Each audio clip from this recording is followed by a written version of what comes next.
Todos tenemos un pasado oscuro. No, yo no, yo soy santo y pulcro. No, Todos sí, tenemos un lado oscuro.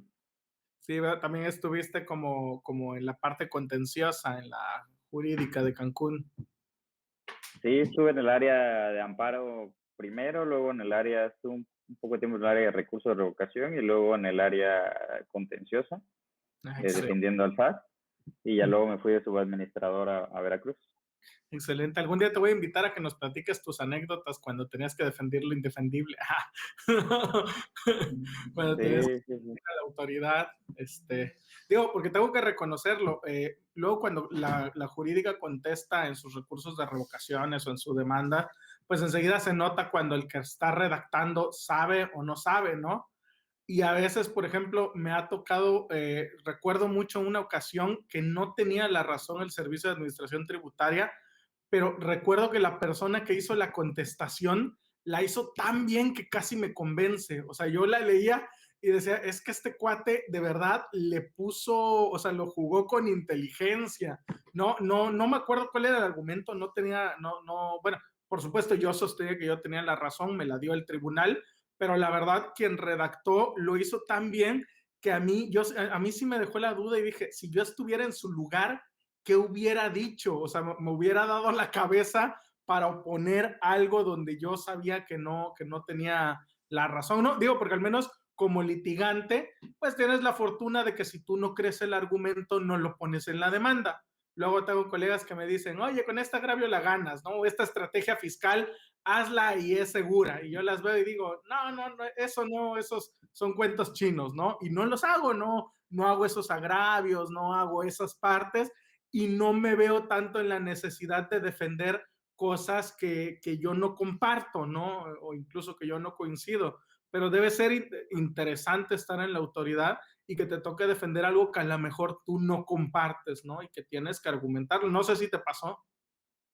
Sí, es un reto porque en ocasiones pues tenías que, no le entendías al tema, tenías que ir a platicar con los contadores de auditoría o con otra área para poder defenderlo y a veces estaba mal, pero pues ya estaba en juicio, había que defenderlo. Era un reto porque en ocasiones ganábamos aunque sabíamos que estaba mal. Me pasó una vez en una revisión fiscal que la sentencia en el juicio de nulidad lo perdimos y mi subadministrador me dijo, es que hay que irnos a revisión porque había un voto en contra por una cuestión X y por lineamiento en jurídica, siempre que hay voto en contra se tiene que haber revisión fiscal, aunque se considere que no estaban de acuerdo.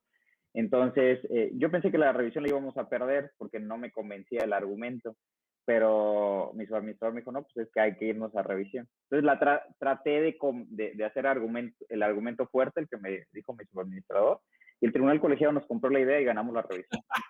Qué Entonces, yo bueno. pensé, yo la hice como por cumplir, ¿no? Porque pues tenía que hacerla, pero ganamos esa revisión. Eh, Cuando hacemos revisiones fiscales, a veces nuestros argumentos iban dirigidos a confundir al colegiado, porque aquí los colegiados son mixtos, no son especializados. Ajá. Entonces, a veces logras confundir tanto que convences, ¿no? Sí, sí, es lo que yo digo, si no puedes con el enemigo, confúndelo, ¿no? Yo también alguna vez la he aplicado, ¿no? Pero no me gusta a mí casi hacer No, eso. pues Y, y cuando no te queda de otra nada más.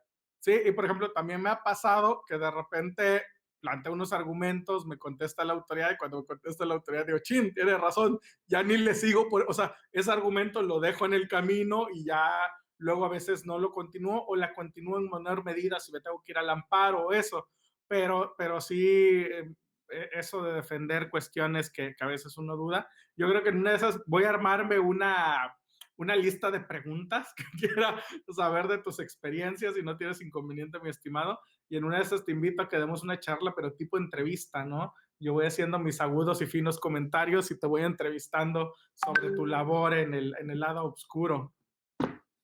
Sí, claro que sí. Igual en auditoría tuvimos varias experiencias ahí, algunas chuscas, algunas divertidas, algunas interesantes.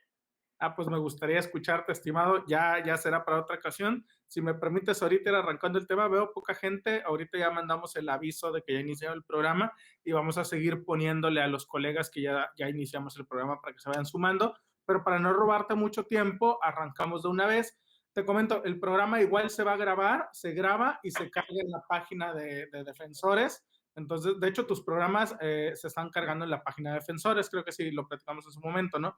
Entonces ahí, para quien guste después verlo, podrá estar disponible porque está muy interesante este tema. De hecho, yo quería participar con un tema, que lo comenté, creo, mi estimado Johnny, y dije, voy a dar este tema. Y ya dije, se parece al de Johnny, voy a preguntarle. Y cuando me dijo el su tema, dije, no, era lo mismo. Ya dijo, si participo, me invento otra cosa y ya no ando redundando en lo mismo, ¿no? Pero bueno, para iniciar esta tarde las actividades del Campamento Virtual Internacional, para retomar esta tarde las actividades, tenemos a mi estimado maestro Johnny Alexander López Ramírez con el tema de la justicia administrativa en México, el Tribunal Federal de Justicia Administrativa. Johnny Alexander, él es maestro, tiene más de 11 años de experiencia en materia fiscal, es licenciado en Derecho, maestro en Derecho Fiscal, doctorando en Derecho, especialista en Justicia Administrativa, tiene la especialidad en curso básico de formación y preparación de secretarios del Poder Judicial de la Federación, tiene un diplomado en amparo indirecto, diplomado en juicio contencioso, diplomado en formación docente y, por supuesto, ha impartido diversas conferencias y cursos, tanto las ha impartido como los ha tomado en materia jurídica, administrativa, aduanera y fiscal, impartidos por el Servicio de Administración Tributaria y el Tribunal Federal de Justicia Administrativa. Ha sido abogado de lo contencioso en la Administración Local Jurídica de Cancún del Servicio de Administración Tributaria. Para los foráneos, recuerden que el Servicio de Administración Tributaria es lo que en Colombia se conoce como la DIAN, en Chile como el CII, en Nicaragua como la DGI, entre otros ejemplos de autoridades tributarias. También fue jefe de departamento de lo contencioso de la Administración Local Jurídica de Cancún, del mismo órgano del Servicio de Administración Tributaria. También fue subadministrador desconcentrado de Auditoría Fiscal 2 de la Administración Desconcentrada de Auditoría Fiscal de Veracruz 2, también del Servicio de Administración Tributaria, y desde 2018 a 2021 ha fungido como secretario de acuerdos de la Sala Regional del Caribe del Tribunal Federal de Justicia Administrativa. Él es mi estimado Johnny Alexander López Ramírez con el tema la justicia administrativa en México, el Tribunal Federal de Justicia Administrativa. Mi estimado, te cedo los micrófonos. Muchas gracias, Pablo. Primero, pues quería agradecer, ¿no?, al grupo de defensores, a los organizadores de este campamento virtual. Todas las pláticas han estado muy interesantes, no se pierdan las siguientes pláticas. Y gracias en particular a Pablo por haberme invitado. Espero que la breve plática de hoy sea de su agrado. Y pues la intención de esta plática es de acercar un poquito a ustedes el conocimiento respecto a la justicia administrativa en México. ¿Qué es la justicia administrativa en México y qué es el Tribunal Federal de Justicia Administrativa, que es donde actualmente yo laboro? Y para que ustedes, los que nos ven de otros países, pues puedan compararlos con sus autoridades administrativas, ¿no?, de cada uno de sus países, que sé que son varios, son 9 países, si mal no recuerdo, de donde nos están viendo los que participan en el campamento virtual, y entonces pues ustedes podrán hacer sus comparativos. Entonces, primero, el programa de la sesión de hoy, lo primero que vamos a ver es cómo está conformada la administración pública en México para tener un breve antecedente y entrar un poco en contexto. Les voy a comentar brevemente qué actos y resoluciones son los que se emiten en México, particularmente las autoridades administrativas. Les voy a platicar brevemente cuáles son los medios de defensa administrativa que existen en México y voy a cerrar con un breve comentario respecto a la justicia administrativa en Latinoamérica, ¿no? Y durante toda la charla, si quieren hacer alguna pregunta, con gusto, y si no, pues al final. Como les digo, la intención es dar una plática breve, solo dar algunas cuestiones generales respecto de estos temas, ¿no? Entonces, como primer punto, yo quise tocar cómo está conformada la administración pública en México. Es importante tener en cuenta que, como todos los países, hay una ley fundamental que existe y a través de la cual se dan las bases para el gobierno de cada uno de los países, ¿no? En México tenemos la Constitución Política de los Estados Unidos Mexicanos como la ley máxima, y en ella se establece la estructura del gobierno de México, y para poder llevar a cabo este gobierno se divide cuestiones simplemente de ejercer las funciones, el poder en tres, ¿no? Que es el poder legislativo, ejecutivo y judicial, como en la mayoría de los países de Latinoamérica. Esta separación de poderes en ejecutivo, legislativo y judicial, aquí puso una imagen que representaría la separación de poderes que yo creo que se podría adaptar a cualquier país de Latinoamérica. El poder ejecutivo generalmente lo representa un rey o presidente de la república, en México es un presidente. Poder legislativo es algún parlamento o congreso de legisladores, en México es un congreso conformado por una cámara de diputados y una cámara de senadores, y el poder judicial que lo conforman los tribunales de cada país, ¿no? Tienen características diferentes en cada país, pero en esencia es básicamente lo mismo. Cuando hablamos de la justicia administrativa, nos referimos a la justicia referente a los actos que emite la administración pública, es decir, los que emite el Poder Ejecutivo. Porque en esta división de poderes, el Poder Ejecutivo es el que se encarga de aplicar la ley, el Poder Legislativo es el que se encarga de crear las leyes y el Poder Judicial es el que se encarga de vigilar su cumplimiento, de dirimir las controversias que existen, ¿no?, con los particulares. Entrando entonces al Poder Ejecutivo, que es el que emite los actos administrativos, nos encontramos que en México el Poder Ejecutivo se divide en, o sus actos lo conforman, los emite la Administración Pública Federal, que, bueno, el Poder Ejecutivo como cabeza tiene al Presidente de la República, y debajo del Presidente de la República existen varias autoridades que conforman a esta Administración Pública Federal, y la administración pública se divide en tres, lo que es la administración pública centralizada, la descentralizada o paraestatal, y dentro de la centralizada nos encontramos con la administración pública desconcentrada, ¿no? Entonces, las autoridades administrativas pertenecen a algunos de estos tres tipos de administración pública, de estos tres tipos de organismos de gobierno, ¿no? Algunas de las autoridades administrativas que existen en México, que ustedes pudieran compararlas con las que tengan en sus países, como ya dijo Pablo, tenemos autoridades tributarias, como en México, que es el SAT. Tenemos autoridades de seguridad social que realizan funciones también administrativas, como son el IMSS y el Infonavit. Tenemos otro tipo de autoridades, como las que se encargan de migración, de todos los trámites migratorios. En México se llama el Instituto Nacional de Migración. Tenemos otras autoridades como la Policía Federal, que es la que se encarga de vigilar el cumplimiento y de guardar el orden público de ciertas cuestiones que realizan los ciudadanos, y que, entre otras cosas, sanciona a través de multas, ¿no? Y una multa es una sanción administrativa. Tenemos otras autoridades como la Procuraduría Federal del Consumidor, que se encarga de vigilar que las empresas y que los negocios, entre otras cosas, pues brinden los servicios que deben de brindar de manera correcta hacia los consumidores, respetando precios, respetando características, etcétera. Y en dado caso pueden multar a las empresas. Entonces, todas estas autoridades que ven ustedes aquí forman parte de la administración pública descentralizada, desconcentrada, o pueden ser también parte del Poder Ejecutivo. Todas forman parte del Poder Ejecutivo. Entonces, cualquiera de estas pueden emitir actos de molestia o actos de privación, que son los que están previstos en la Constitución Política de los Estados Unidos Mexicanos, y que pueden molestar a los particulares de alguna u otra manera, ¿no? Alguien pregunta, la Conducef, ¿dónde se ubica?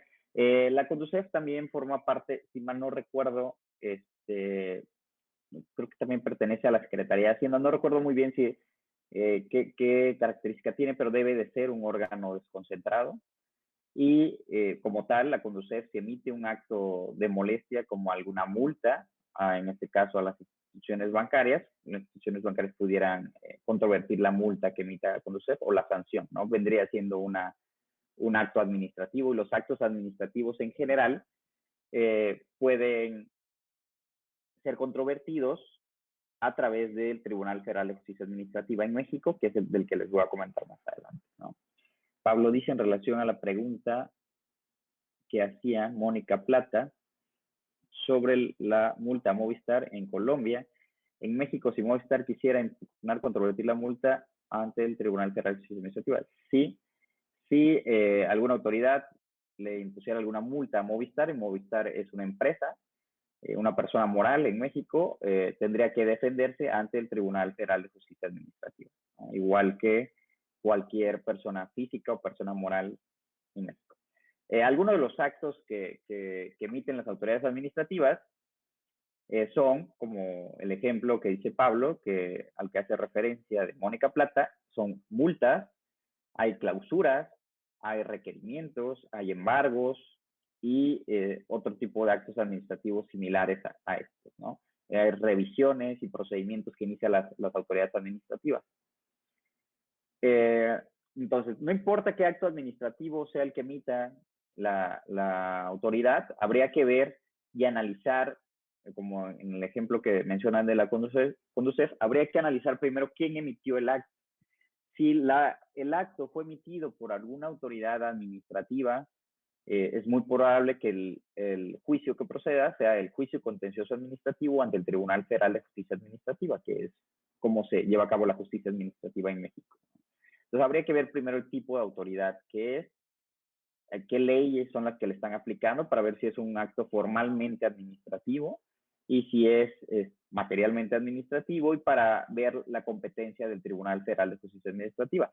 En el supuesto, ustedes saben que en México existe una figura que se llama amparo. Entonces, en el supuesto de que no procediera el juicio contencioso administrativo porque no se ubicara en alguno de los supuestos de la ley, lo que procedería sería el amparo, ¿no?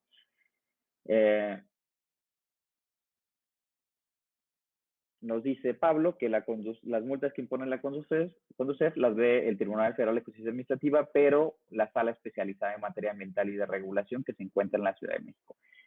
Más adelante les voy a platicar un poco del tribunal, y este tribunal está compuesto por salas regionales y algunas consideradas especializadas que ven algunas materias en específico. Bueno, los medios de defensa administrativa que existen en México existen con la finalidad de cuidar y de proteger lo que en México se conoce como el Estado de Derecho, ¿no? Es decir, que se respete el orden jurídico que existe en nuestro país, teniendo en cuenta que las autoridades solo pueden hacer lo que la ley le permite. Existe un principio general del derecho que dice lo que no está prohibido está permitido, pero ese principio general del derecho solo aplica a los particulares. Para las autoridades no aplica ese principio. Por lo tanto, las autoridades administrativas no pueden hacer nada si no está previsto en la ley. Entonces, es importante verificar la competencia y facultades de las autoridades administrativas para ver si están actuando dentro del marco normativo que les corresponde. ¿Y qué pasaría si alguna autoridad no está actuando dentro del marco legal correspondiente? Pues es cuando estaría en ese momento vulnerando nuestra esfera jurídica, nos estaría causando algún daño, y es cuando nosotros tendríamos que defendernos ante ese acto de autoridad, y es cuando tenemos que ejercer alguno de los medios de defensa administrativa, que en México existen varios, y ahorita les voy a comentar sobre ellos.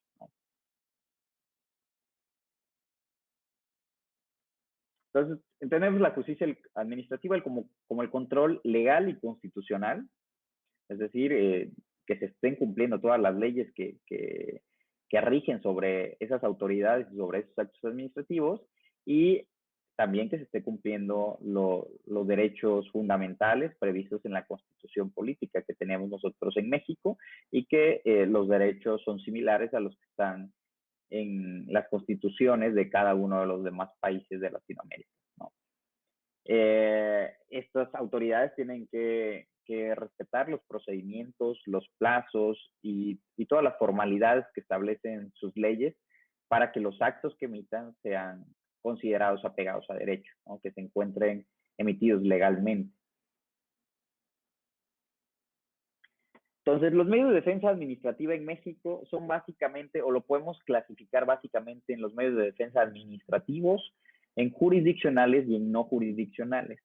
Y en los medios de defensa administrativos son los medios de defensa que se interponen ante la propia autoridad.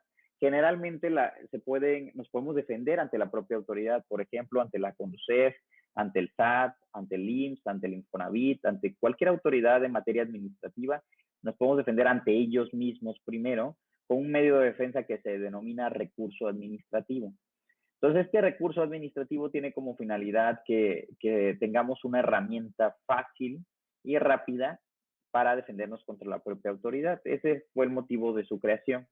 Sin embargo, sabemos que en la práctica en México el recurso administrativo no es tan útil porque las autoridades administrativas difícilmente le dan las razones a los particulares. Sin embargo, es un medio de defensa que nos funciona y que en algunos casos por estrategia jurídica se puede implementar, ¿no? Es un medio de defensa que se interpone ante la misma autoridad administrativa que nos está afectando. Tenemos otros tipos de medios de defensa que son los jurisdiccionales. Estos son medios de defensa que se interponen ante tribunales, que en México el Tribunal Federal que existe o el Tribunal Nacional, como quieren llamar, es el conocido como Tribunal Federal de Justicia Administrativa, y este tribunal lleva a cabo o ante él se ventila un tipo de juicio que se llama juicio contencioso administrativo, que en México también se le conoce como juicio de nulidad. Y la finalidad de este juicio es que nosotros podamos demostrar que el acto administrativo que fue emitido en nuestra contra es ilegal para que el tribunal lo declare nulo. En el supuesto de que nosotros no convenciéramos al tribunal, el acto se declararía válido, ¿no? Entonces, además del Tribunal Federal de Justicia Administrativa, podemos seguirnos defendiendo ante los tribunales del Poder Judicial de la Federación a través del juicio de amparo. En México, la justicia administrativa la ventila un tribunal especializado en materia administrativa que no pertenece al Poder Judicial, a diferencia de muchos países en Latinoamérica donde la justicia administrativa se ventila ante tribunales que pertenecen al Poder Judicial de la Federación. Entonces, eso es algo importante que los compañeros que nos están viendo de algún otro país puedan distinguir, ¿no? En la mayoría o en muchos de los países de Latinoamérica, la justicia administrativa pertenece o se imparte desde el punto de vista del Poder Judicial de la Federación, desde los tribunales que pertenecen al Poder Judicial. En México es un tribunal especializado, autónomo, que en teoría no pertenece a ningún poder, pero cuyo presupuesto es propuesto por el Poder Ejecutivo y aprobado por el Poder Legislativo. Entonces hay cierta dependencia y en México es una de las críticas que sufre el Tribunal Federal de Justicia Administrativa, porque hay quienes consideran que debe pasar al Poder Judicial para que tenga más independencia, ¿no? Dice Pablo que mañana tienen una charla con un tributarista colombiano para plantearle la duda, ¿no? En Colombia es el Consejo de Estado, dice, ante quien se ventilan las cuestiones administrativas. Entonces, cada país es distinto. Yo estuve investigando y leyendo sobre Latinoamérica, pero es muy complejo un análisis comparativo porque cada país tiene sus particularidades, ¿no? En Latinoamérica ningún país es igual. La justicia administrativa en Latinoamérica deriva principalmente del modelo europeo y el modelo europeo tenía esta característica, que tenía tribunales especializados, a diferencia del modelo estadounidense que la justicia administrativa la ventilan ante los órganos del Poder Judicial. Y este modelo se ha ido mezclando en Latinoamérica y tenemos algunos países que tienen la justicia administrativa con un poco de influencia estadounidense y con un poco de influencia europea. Entonces es complicado hacer un análisis comparativo de la justicia administrativa, pero en esencia tenemos países que tienen tribunales especializados en materia administrativa y otros sobre los cuales pertenecen al Poder Judicial de la Federación. Y bueno, en México tenemos una tercera clasificación de los medios de defensa en materia administrativa, específicamente en materia fiscal, que son los que se ventilan ante PRODECON, considerados como medios de defensa no jurisdiccionales, los conocidos como medios alternativos de solución de conflictos. PRODECON, que es la Procuraduría de la Defensa del Contribuyente, es un organismo que ha sido bien visto a nivel internacional por sus características, porque lo que busca PRODECON es resolver los conflictos antes de que se llegue a juicio, en la mayoría de los casos, antes de que se llegue a un medio de defensa, y en el supuesto que llegase a un juicio, PRODECON brinda la defensa jurídica en algunos casos, solo tiene la limitante del monto, pero en la mayoría de los casos brinda servicios de defensa del contribuyente. Entonces, muchos de los asuntos y de los conflictos que tenemos con las autoridades tributarias en México se solucionan directamente con PRODECON. Entonces, ya teniendo este contexto, me gustaría platicarles un poquito de los recursos administrativos, que les digo que lo podemos clasificar en administrativos, los medios de defensa administrativos, en jurisdiccionales y en no jurisdiccionales. Dentro de los administrativos les había comentado que están los recursos administrativos, que son esos medios de defensa que se interponen ante la propia autoridad administrativa para que la autoridad administrativa revise el acto o si no es la propia autoridad que emitió el acto, sería el superior jerárquico o una autoridad especializada dentro de la misma autoridad administrativa para que esta autoridad, en dado caso, lo confirme o lo modifique o lo revoque en el supuesto de que el acto fuese ilegal. En nuestro país no es tan frecuente que les den la razón a los particulares. La característica de recurso administrativo es que no estás en contienda con nadie más. Tú no te estás peleando con nadie. Tú, como contribuyente, como gobernado, le dices a la autoridad fiscal o administrativa que te va a resolver el recurso que te revise el acto. Entonces, vas directamente con la autoridad para que verifique si el acto es legal. Entonces, tenemos una relación lineal. No hay una contienda, no hay un conflicto. Tú no te estás peleando en este momento con nadie.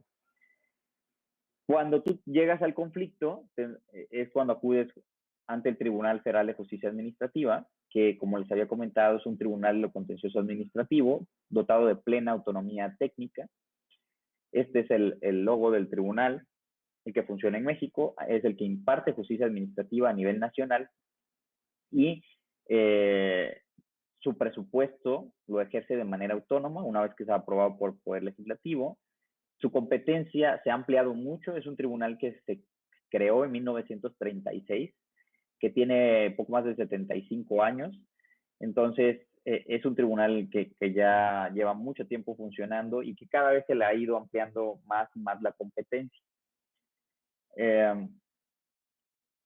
Este tribunal, entre otras cosas, y de manera reciente, conoce responsabilidades administrativas de servidores públicos y particulares vinculados con faltas graves, así como casi todos los actos y controversias entre la administración pública federal y los particulares en materia administrativa, ambiental, fiscal, propiedad intelectual, entre otras.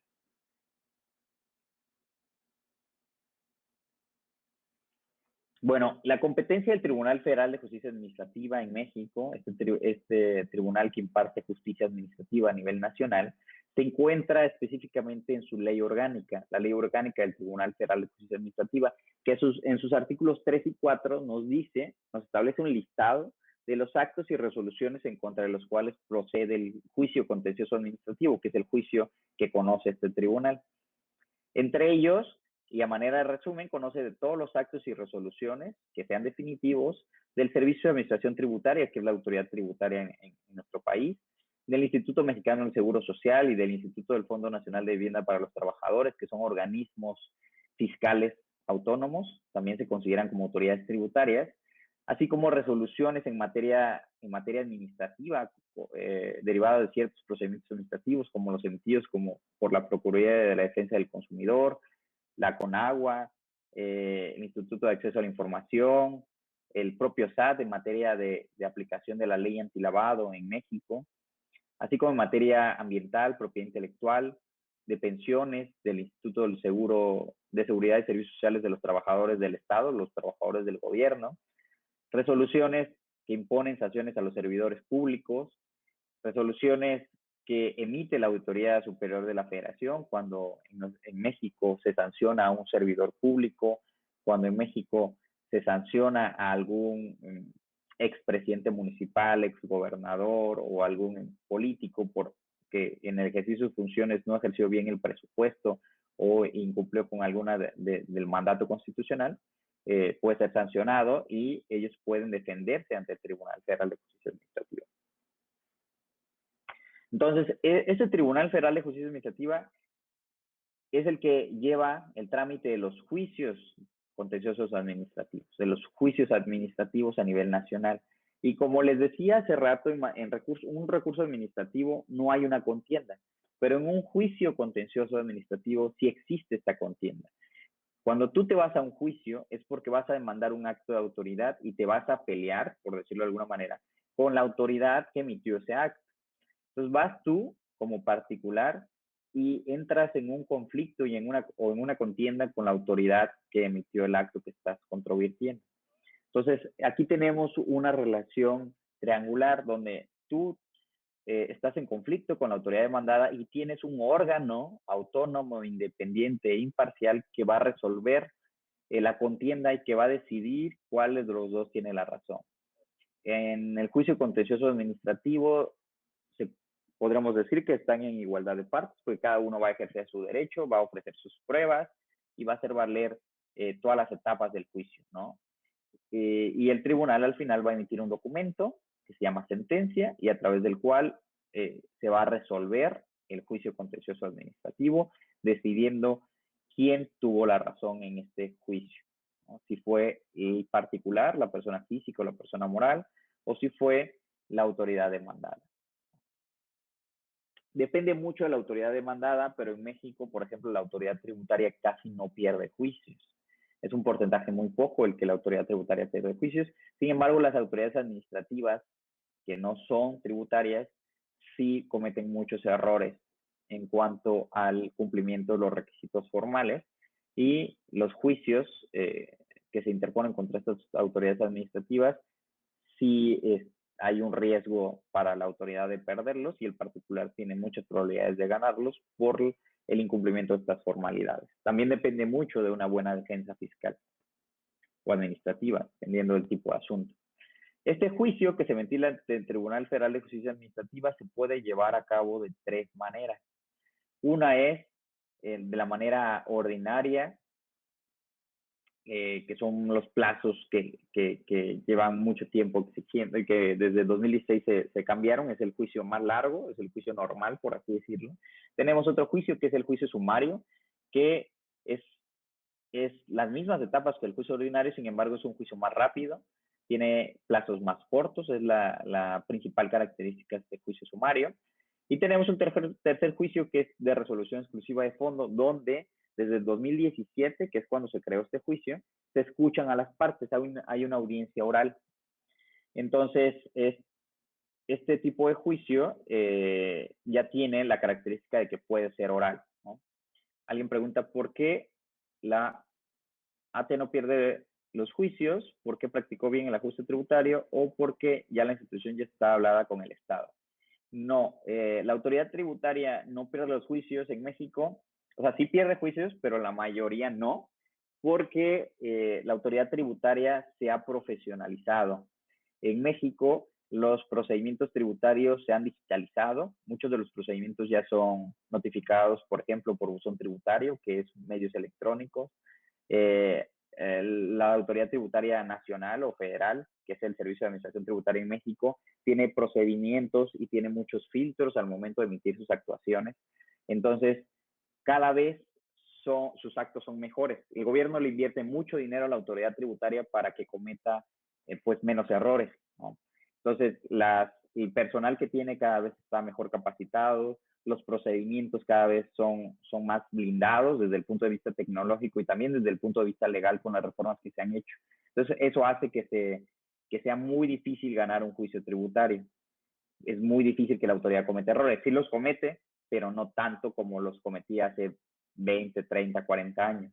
Entonces, la autoridad tributaria ha mejorado, si lo podemos ver a manera de resumen, no tanto porque llegue a un acuerdo con el Tribunal Federal de Justicia Administrativa. Yo llevo 3 años trabajando en el Tribunal Federal de Justicia Administrativa y nunca he visto una llamada para decir que se saque algún juicio en favor del SAT, por ejemplo, o de alguna autoridad tributaria. No me ha tocado verlo, no estoy diciendo que no pase, puede ser que sí, pero a mí no me ha tocado verlo. Entonces yo pensaría que es por esta profesionalización. Y si aquí en Nicaragua también la autoridad tributaria gana casi todos los juicios. No sabría decirte si son por las mismas razones, pero yo trabajé casi 8 años en la autoridad tributaria y llevo 3 años trabajando en el tribunal.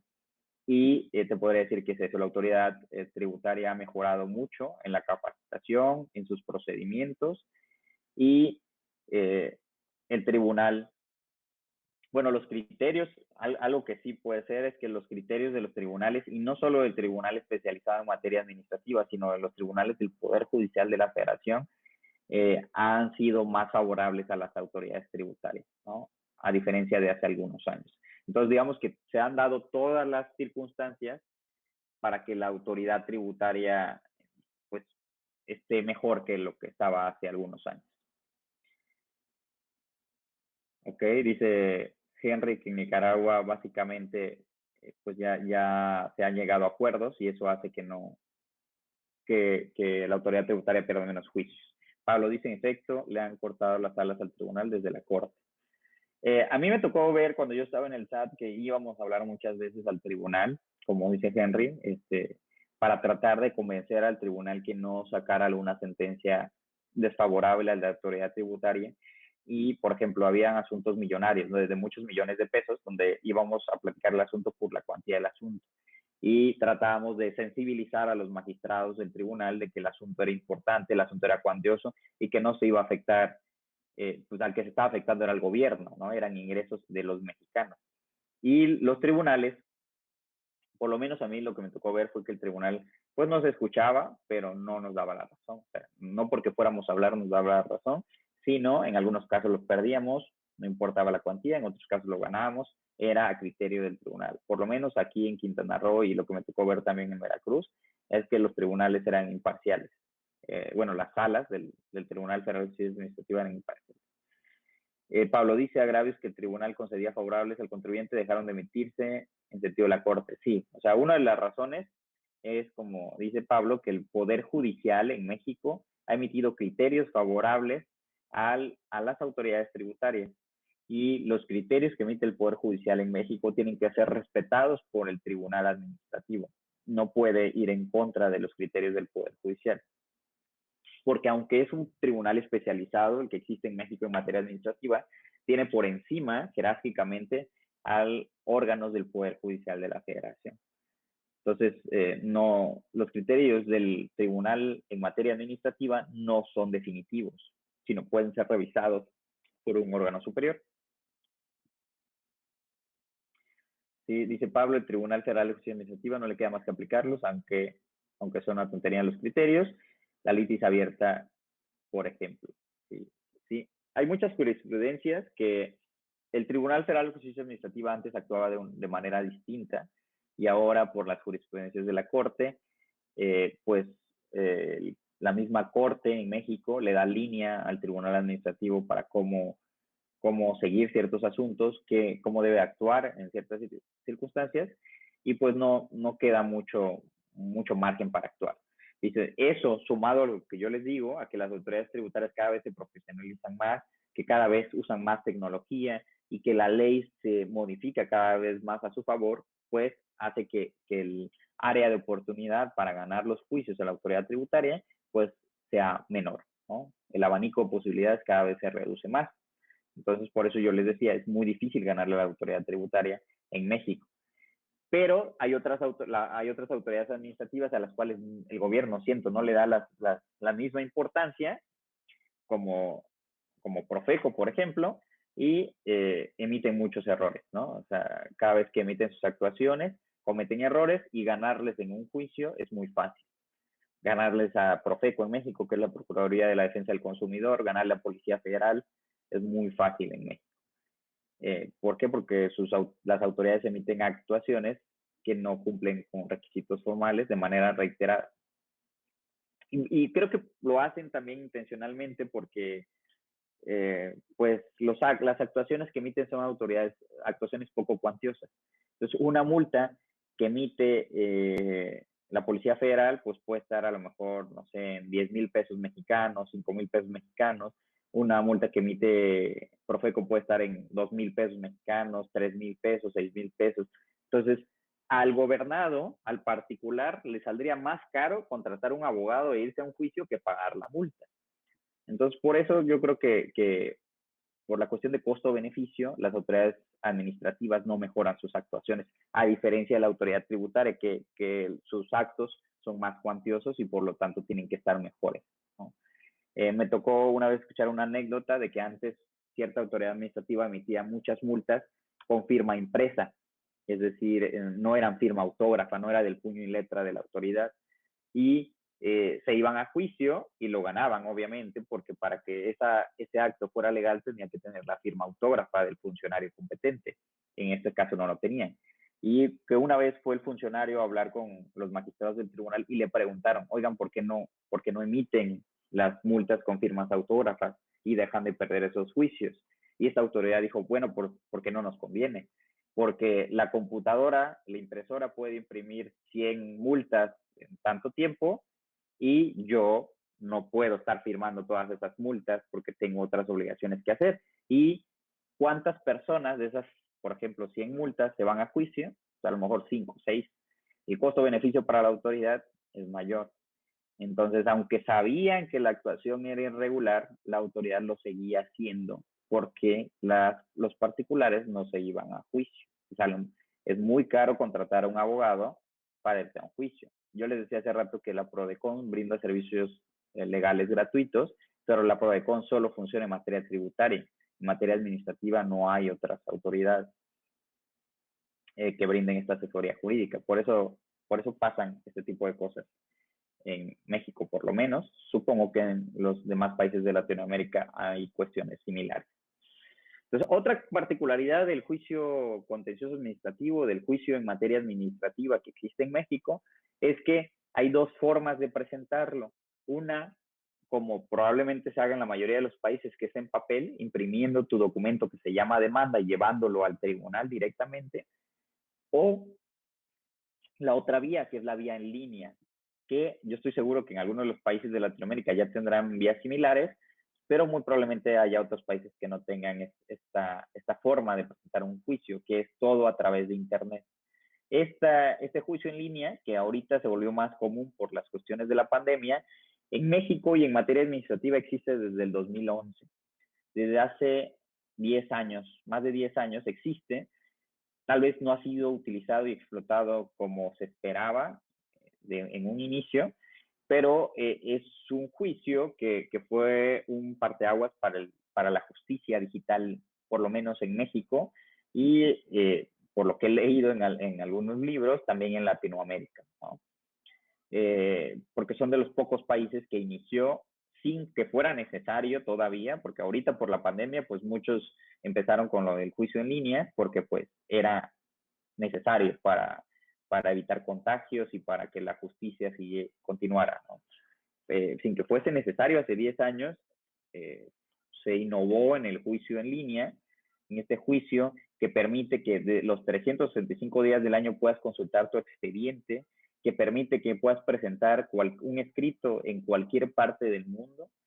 Pablo, por ejemplo, puede estar en su yate en Dubái, que sé que tiene un yate allá, y presentar su demanda y no pasa nada, ¿no? Puede consultar sus expedientes y todos sus asuntos porque el sistema lo permite. Él puede estar en cualquier país del mundo presentando una demanda. Entonces es algo muy bueno, ¿no? Entonces, si se dan cuenta, el juicio en la vía tradicional, que es muy similar probablemente al que se lleva en la mayoría de los países de Latinoamérica, es el que se realiza en papel, ¿no? Entonces tenemos expedientes físicos, como el que está en la foto, que es un expediente pues, en papel que puede llevar varios tomos, que puede llevar cientos o miles de hojas. Y tenemos los tribunales en México, están así, ¿no? La foto de la izquierda es lo que se conoce como el área del archivo, donde se guardan los expedientes. Entonces tenemos expedientes grandísimos, ¿no? Porque están llenos de documentación que se piden en los trámites administrativos, en los trámites tributarios, y hace que sean expedientes enormes. Hay expedientes que lo tenemos en cajas, que no caben en los archiveros y se tienen que poner incluso en el piso, como se ven ahí. Del lado derecho son las oficinas donde están los funcionarios del tribunal que están emitiendo los acuerdos y las sentencias, ¿no? Los que están llevando el juicio. Si se dan cuenta, hay salas, se llaman, el Tribunal Federal de Justicia Administrativa está conformado por salas regionales. Entonces, hay salas regionales que tienen tanta carga de trabajo que se ven como la de la foto, que tienen expedientes en el piso, arriba de los escritorios y por todos lados, ¿no? Porque ya no hay dónde meterlos. Una de las ventajas del juicio en línea es que pues no hay nada en papel, todo se lleva de manera electrónica. La autoridad tiene que digitalizar todo, si no lo tuviera, y todas las pruebas lo va a presentar de manera electrónica. El particular hace lo propio y el tribunal, todos los documentos que emita se emiten de manera electrónica.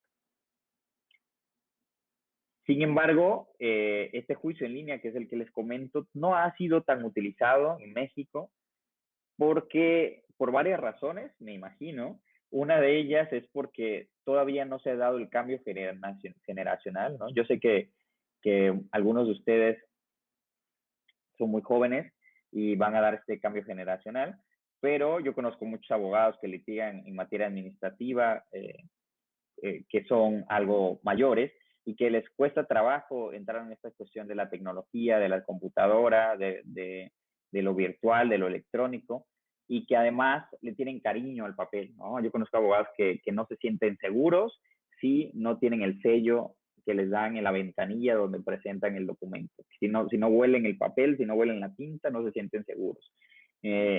La justicia en línea pues te da eso, no vas a tener ningún sello, no vas a tener nada en papel porque todo va a ser digital. Entonces, hay muchos abogados que le tienen miedo al juicio en línea, que tienen miedo de que falle el sistema, de que los hackeen, de que se caiga el servidor, de que no sirva el internet y todos los problemas digitales, electrónicos que se pueden dar, tienen miedo a esta cuestión informática, ¿no? Edna de Jalisco nos dice, los expedientes son demasiado abundantes porque los abogados transcriben todas las jurisprudencias y tesis para fundamentar su defensa. Y yo te podría decir que en parte sí y en parte no siempre. Yo he visto expedientes muy grandes con demandas cortas. No es una regla, ¿no? Porque muchas veces los expedientes son grandes, generalmente los que son más grandes son los expedientes en materia tributaria, porque en materia tributaria les piden, si es una empresa grande, les pueden pedir pues toda la integración, papeles de trabajo, contratos y mucha documentación que tienen en papel, ¿no? Y además, recuerden que la autoridad tributaria te revisa de 5 años para atrás. A lo mejor hay cosas que actualmente ya tienes de manera digital, pero hace 5 años no la tenías de manera digital. Entonces, tú se lo das a la autoridad en papel, que es como lo tienes. Entonces, sí es cierto que hay demandas muy largas, como dice Edna, no lo voy a desmentir. Hay muchas, también las autoridades hacen contestaciones muy largas y los tribunales a veces hacen sentencias muy largas y todos en algún momento han transcrito tesis o jurisprudencias que no son aplicables o que solo hacen bulto. Coincido con Edna, pero no necesariamente eso hace que todos los expedientes sean largos, ¿no? Desde mi punto de vista. Porque muchas veces la demanda puede tener 100 hojas y el expediente está compuesto por 4,000 hojas. Entonces, las 3,900 no es la demanda, sino es todo lo demás que lo integran, ¿no? Eugenia dice, ¿se manda con firma electrónica? Sí, todos los documentos que se presentan en el juicio en línea se firman electrónicamente. En México, la autoridad tributaria brinda esta firma electrónica que antes se llamaba firma electrónica avanzada, o actualmente es conocida como e-firma. Esta firma digital es la que sirve para presentar el juicio en materia administrativa en nuestro país y también el tribunal es el que la usa para firmarlo y las autoridades fiscales y cualquier autoridad que promueve juicio también usa esta misma firma. Es la firma que utilizan todos, la firma electrónica. Si se llega a ir el juicio a un amparo directo, que es lo que sigue a un tribunal del Poder Judicial, se puede utilizar también la firma que se tramita ante el Poder Judicial, que se llama FIREL, pero es firma electrónica también. Pablo dice, Edna, cada vez que un fiscalista presenta una demanda, muere un bosque. Pablo dice, yo soy eco-friendly, puro en línea. Esa es la actitud. Es que Pablo ya es generacional, Pablo ha de tener como 23 años, una cosa así, por eso presenta puro juicio en línea, porque él es más actualizado. Edna dice, ¿cierto, Pablo? ¿De acuerdo, Johnny? Pablo dice que tiene 22, sí, la tiene. Entonces, bueno, este juicio en línea tiene muchas bondades, ¿no? Como les había comentado. Es parte de la justicia administrativa en México. Antes solo lo veía un tribunal, bueno, una sala del tribunal que estaba en la Ciudad de México, en la capital, pero actualmente ya lo ven más de 30 salas del tribunal en todo el país, es decir, ya casi en todas las entidades federativas de la República Mexicana se está viendo el juicio en línea y la intención es que a finales de este 2021 en toda la República Mexicana se vea el juicio en línea para que pues todos los litigantes, ¿no? Todos los justiciables tengan acceso a él. Y este juicio pues, tiene, entre otras ventajas, los que había comentado. Tú puedes consultarlo las 24 horas del día, los 365 días del año. Es muy seguro a través de la firma electrónica. Las notificaciones son más rápidas. Hay mucha reducción de tiempo porque tú no tienes que trasladarse. Seguramente en los países de Latinoamérica que nos estén viendo, pues pasa situaciones similares, ¿no? Por ejemplo, Pablo puede estar viviendo en Coatzacoalcos, Veracruz, que está como a 4 o 5 horas, supongo, más o menos de Jalapa, que es donde está la sala del tribunal. Entonces, no, se tiene que evitar ese traslado. Se podría evitar ese traslado si presentara su juicio en línea, ¿no? ¿Por qué? Porque todo va a ser digital, no tiene que ir presencialmente al tribunal a presentar su demanda. Entonces, va a ahorrarse dinero, va a ahorrarse gasolina, va a cuidar el medio ambiente y va a disminuir el tiempo, ¿no? Ese tiempo que le pudiera estar dedicando a otros asuntos o a estar en la playa, a la alberca o lo que quieran. Las pruebas son digitales, todas las vas a digitalizar, entonces hay un ahorro en papel. Esta es la ventana del inicio del juicio en línea, la actual, que se tiene la versión 2.0. Así es como se ingresa. Y bueno, esta versión 2.0 que entró en vigor el año pasado, o sea, tardó 9 años el tribunal en cambiar de la versión 1 a la 2. Es más amigable todavía porque permite acceder al juicio en línea desde un celular, desde una tableta electrónica, permite generar tu usuario y contraseña también en línea sin necesidad de acudir al Tribunal Federal de Justicia Administrativa y pues tiene también lo que le llaman trazabilidad, que el sistema registra en todo momento quién entró al sistema, en qué momento y qué actuación hizo, para saber si fue el litigante, si fue la autoridad, si fue alguien del tribunal, qué hizo qué, en qué momento, el sistema deja rastro de todo. Edna dice, para presentar una demanda en representación de una persona moral, debe ser firmada con la firma electrónica de representante legal de la empresa. Sí. No, aquí puede ser dos cosas. Si tú lo vas a hacer en representación, tienes que anexar tu escritura pública y la tienes que firmar tú como persona física en representación, o la puede firmar la persona moral, como gustes, pero por lo menos aquí en Cancún así se hace. No importa si lo presentas con la firma electrónica de la persona moral o de la persona física, siempre y cuando anexes la escritura pública correspondiente y se verifique tu representación. En los dos casos se tendría al representante legal como quien estuviera presentando la demanda. La Ley Federal de Procedimiento Contencioso, que es la que regula el juicio, dice que cuando no se advierta quién es el que está presentando la demanda, o sea, qué persona física, si tú lo firmes con la de la empresa, se va a entender que lo presentó el administrador único. Entonces, si tú, por ejemplo, la firmas con nombre de Patito S.A., se va a entender que es el administrador único de Patito S.A. porque no estás anexando ninguna escritura, ni estás señalando quién, aunque estuvieras anexando la escritura, no estarías señalando quién es la persona física que la está presentando.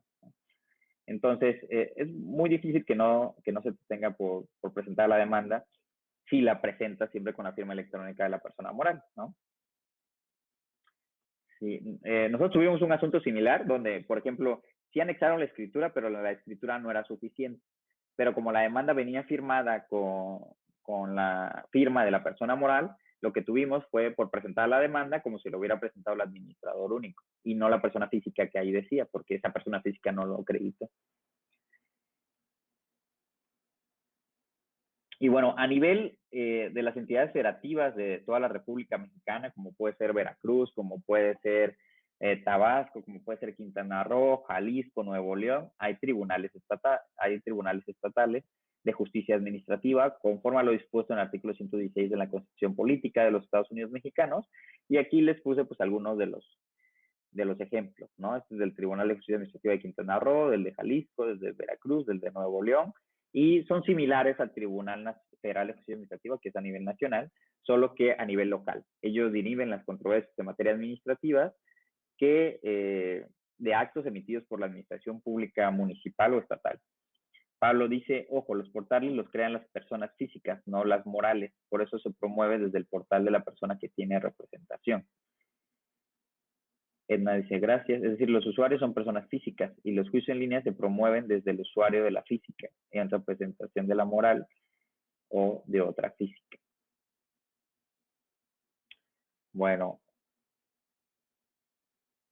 Y bueno, ya para finalizar, y pues si tienen alguna pregunta, con gusto las atenderé. Y como les había comentado en un inicio, la justicia administrativa en Latinoamérica tiene mucha influencia de Estados Unidos y de Europa.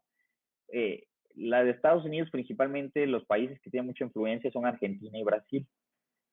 Básicamente, su sistema de justicia administrativa es muy similar al de Estados Unidos, a diferencia de los demás países de Latinoamérica, que pues tienen una influencia más europea, que tienen estos tribunales especializados, que en la mayoría de los países sí pertenecen al Poder Judicial, pero son especiales, ¿no? Pertenecen al Poder Judicial, pero se dedican a la materia administrativa. Sin embargo, en Argentina y Brasil tienen estos tribunales que ven de todo, ¿no? Que ven cuestiones de legalidad y constitucionalidad y que ven de todas las materias.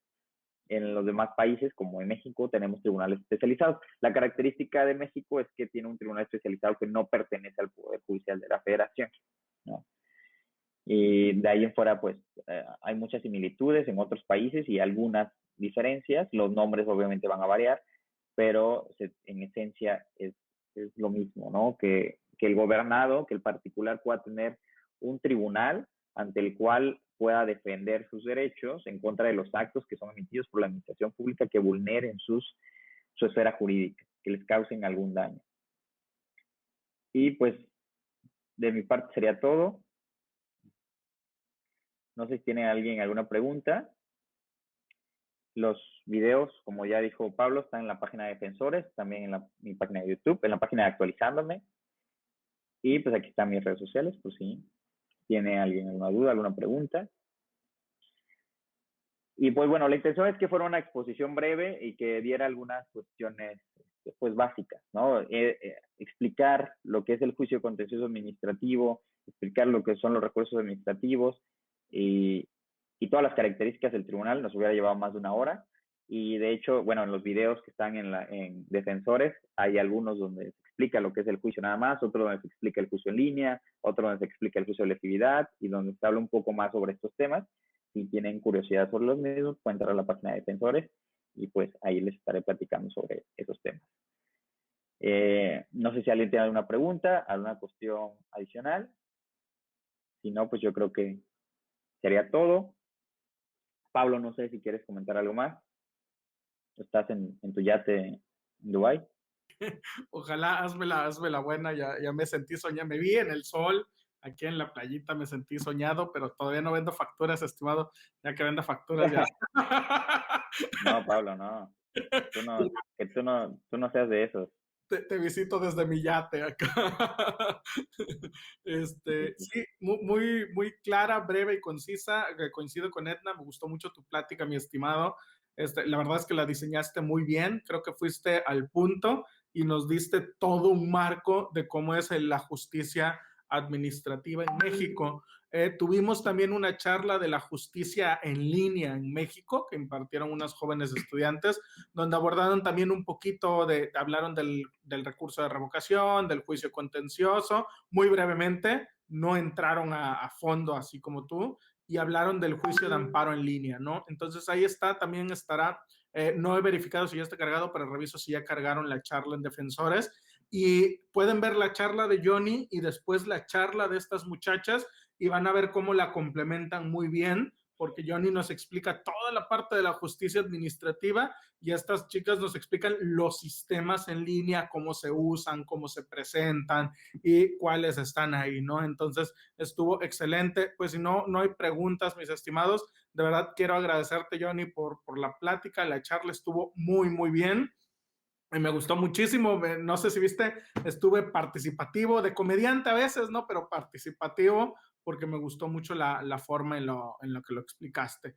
No sé si alguien tiene alguna pregunta adicional. Pero ahí está Carolina Romero, precisamente ella fue una de las ponentes de esta charla de justicia en línea, y en esa charla abordó estos temas del recurso de revocación. Carolina, también esta charla te sirve en el marco de lo que tú explicabas. Muchos de esos términos ya los debes de tener bastante presentes, ¿no?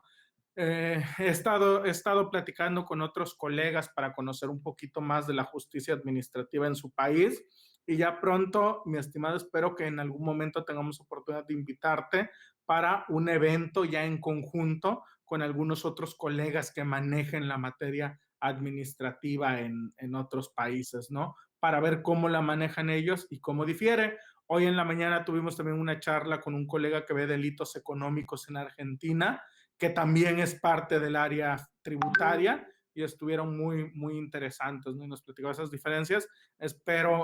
Haré todo lo posible por un día poderte invitar a dar una charla, pero con otros que manejen también los contenciosos de otros países y ahí nos demos el tú por tú con ellos, ¿no? A ver de quién tiene, quién tiene diferentes herramientas. Y me acompañó aquí mi estimado Henry Castellón, él es de Nicaragua, mi estimado, él se dedica también a la defensa tributaria en Nicaragua, pues te estuvo haciendo algunos comentarios y a ver si en algún momento también tenemos oportunidad de que interactúen entre ustedes para que conozcan, para que vayan conociendo también los distintos medios de defensa que tenemos.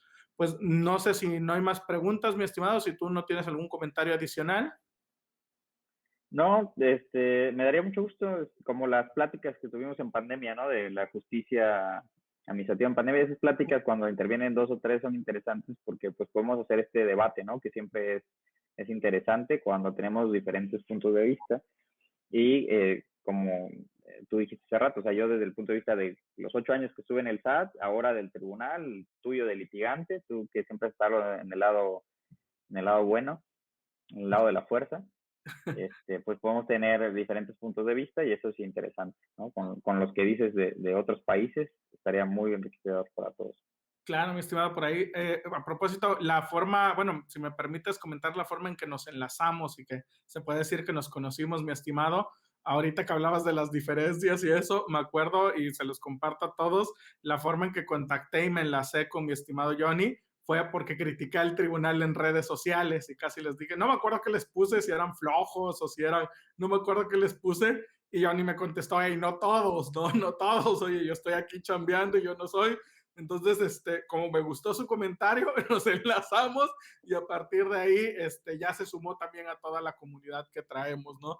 Pero me da mucha risa porque, pues, pudiera ser algo que fue como una crítica o como un hate y creo que terminó mejor haciendo sinergia entre nosotros, ¿no? Sí, sí, pues como decía Edna hace rato, lo de las demandas, sí hay muchos que hacen demandas muy largas, pero también hay que reconocer que hay muchos abogados buenos dentro de las autoridades y de los litigantes y en el propio tribunal, o sea, no hay, o sea, somos muy drásticos luego y dramáticos al decir, ¿no? Todos los abogados son corruptos o todo lo de las autoridades hacen mal esto y no son todos, o sea, sí hay algunos que sí hacemos bien las cosas, como Pablo que no vende facturas, como yo que intenta hacer la chamba, ¿no? Está como un amigo que decía, yo gano por cansancio. Y le digo, ¿cómo por cansancio? Y dice, sí, ya cuando en el tribunal ya están cansados de leer la demanda de 1000 hojas, ya han de decir, dale la razón por lo primero que encuentres, ¿no? Y dice, le gano Sí. por cansancio. Que es más fácil, les decía yo la otra vez en una plática, es más fácil declarar una nulidad que una validez. Porque una nulidad, si te haces una demanda de 200 páginas, con un argumento ya declaras la nulidad, no tienes que estudiar todo lo demás. Pero si es validez, tienes que leer las 200 páginas y estudiar todos los argumentos. Y Porque si no contestar. en amparo se van. Sí, contestar todos, porque si no en amparo van. Entonces es más fácil y para el tribunal sacar una nulidad. Entonces, si Sí, tienes un funcionario malo, o sea, si tienes algún secretario malo en el tribunal, pues a lo mejor tiene muchas nulidades porque es más productivo. A nosotros nos cuentan números. sí. Fíjate que yo sí tengo experiencia aquí en Veracruz con una de las mesas que me tocó un secretario de mesa o de acuerdos malo, ¿eh? Malo, porque los acuerdos, digo, no digo secretario de acuerdos porque creo que no los hacen ustedes, ¿no? Al final ustedes revisan y firman. No sé Sí, si... el puesto se llama secretario de acuerdos, pero nosotros, a diferencia del Poder Judicial, firmamos los acuerdos y hacemos las sentencias. Pero sí, como dices, el acuerdo nos ayuda a un auxiliar.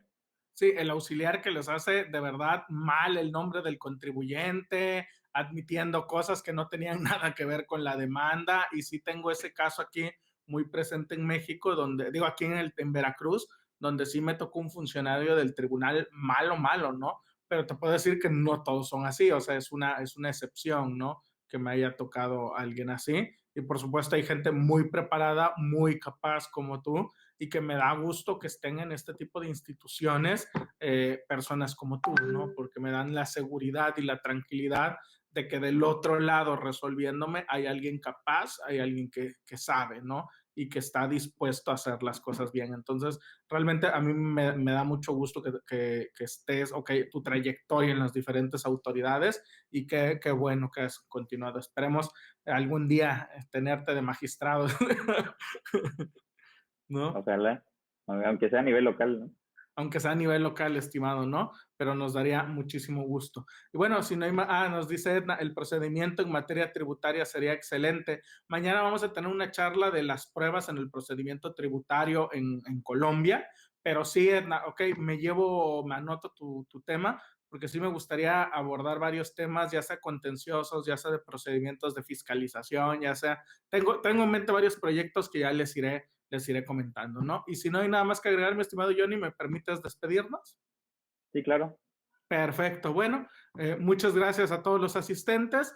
En el marco del primer campamento virtual internacional de defensores, le otorgamos el presente reconocimiento al licenciado, al maestro Johnny Alexander López Ramírez por su participación con el tema La Justicia Administrativa en México, el Tribunal Federal de Justicia Administrativa. Suscribe su servidor, Pablo de Jesús Gutiérrez Reyes, director general de Defensores Legal. Mi estimado, muchas gracias y espero no tenerte aquí en próximas ocasiones, ¿sí?